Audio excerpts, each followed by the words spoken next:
বাংলাদেশ ঐক্যবদ্ধ, জুলাই বিপ্লবীরা ঐক্যবদ্ধ। আজকে আমরা এখানে কোনো দল হিসেবে আসি নাই, দলের নেতা হিসেবে আসি নাই। আমরা এসেছি জুলাই গণ অভ্যুত্থানের একজন কর্মী হিসেবে। আমরা মনে করি বাংলাদেশ আজ আক্রান্ত হয়েছে। শরীফ ওসমান হাদির গায়ে গুলি লাগার মাধ্যমে জুলাই বিপ্লব এবং বাংলাদেশ আক্রান্ত হয়েছে। বাংলাদেশ যতবার আক্রান্ত হয় ততবার তরুণরা নেমে আসে। আজকেও আমরা শহীদ মিনারে একত্রিত হয়েছি সেই গণ অভ্যুত্থানের ঐক্যের প্রতীক হিসেবে। সংগ্রামী বন্ধুগণ, স্বরাষ্ট্র উপদেষ্টার পদত্যাগের দাবি উঠেছে।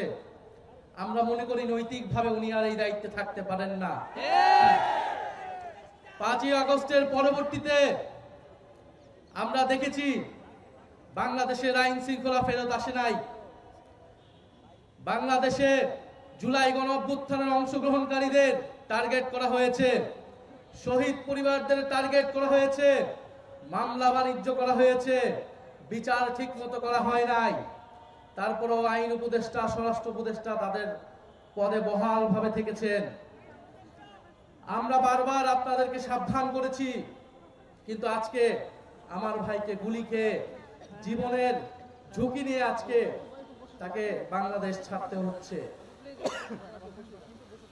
আমরা স্পষ্টভাবে বলতে চাই, বাংলাদেশের আইন শৃঙ্খলা নিরাপত্তার প্রশ্নটা গত 16 বছরে আমরা দেখেছি গোয়েন্দা সংস্থা গত 16 বছরে সকল বিরোধী দল মতকে দমন করতে ব্যবহার করা হয়েছিল।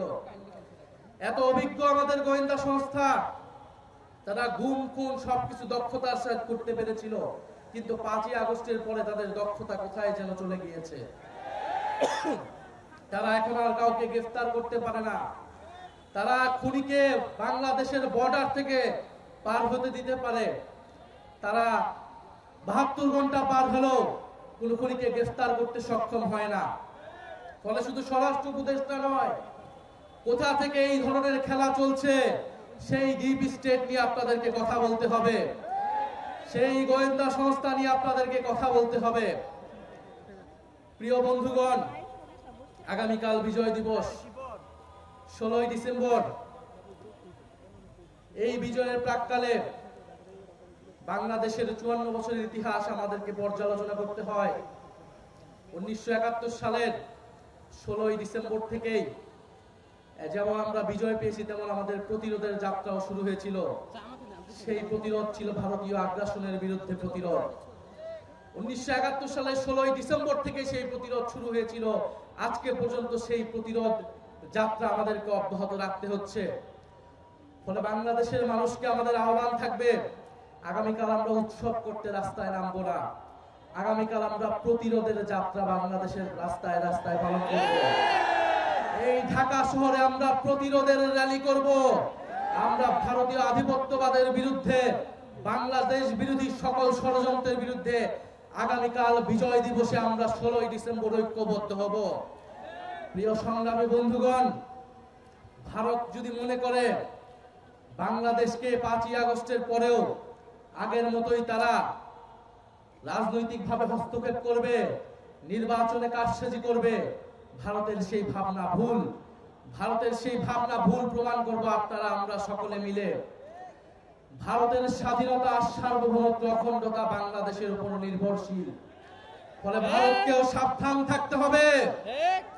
বাংলাদেশের সাথে সম্মান নিয়ে, মর্যাদা নিয়ে সম্পর্ক রাখতে হবে। আমি কথা বাড়াবো না। আজকে আমরা ঐক্যবদ্ধ হয়েছি শরীফ ওসমান হাদি ভাইয়ের যে গুলির বিচারের দাবিতে, এবং তার উপরে হামলা কোনো বিচ্ছিন্ন ঘটনা নয়। যে ইলেকশন কমিশন এই কথা বলে, সেই ইলেকশন কমিশনার দায়িত্বে থাকার কোন নৈতিক অধিকার থাকে না। তার অধীনে কোন সুষ্ঠু নির্বাচন হওয়া সম্ভব কিনা এই প্রশ্ন আমরা গত 6 মাস ধরে করে যাচ্ছি।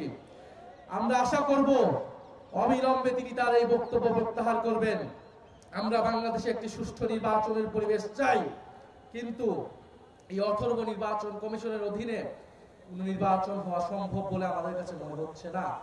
ফলে আমরা চাই বাংলাদেশে নির্বাচনের পরিবেশ থাকবে, গণতন্ত্রের যাত্রা অব্যাহত থাকবে। কিন্তু বাংলাদেশে যারা জুলাই বিপ্লবকে টার্গেট করছে, বাংলাদেশের মিডিয়াতে, বিশ্ববিদ্যালয়ে, আইনাঙ্গনে যারা মুজিববাদী রাজনীতি পুনরায় শুরু করতে যাচ্ছে, তাদের বিরুদ্ধে আমাদের গণপ্রতিরোধ চলবে। ইনকিলাব জিন্দাবাদ।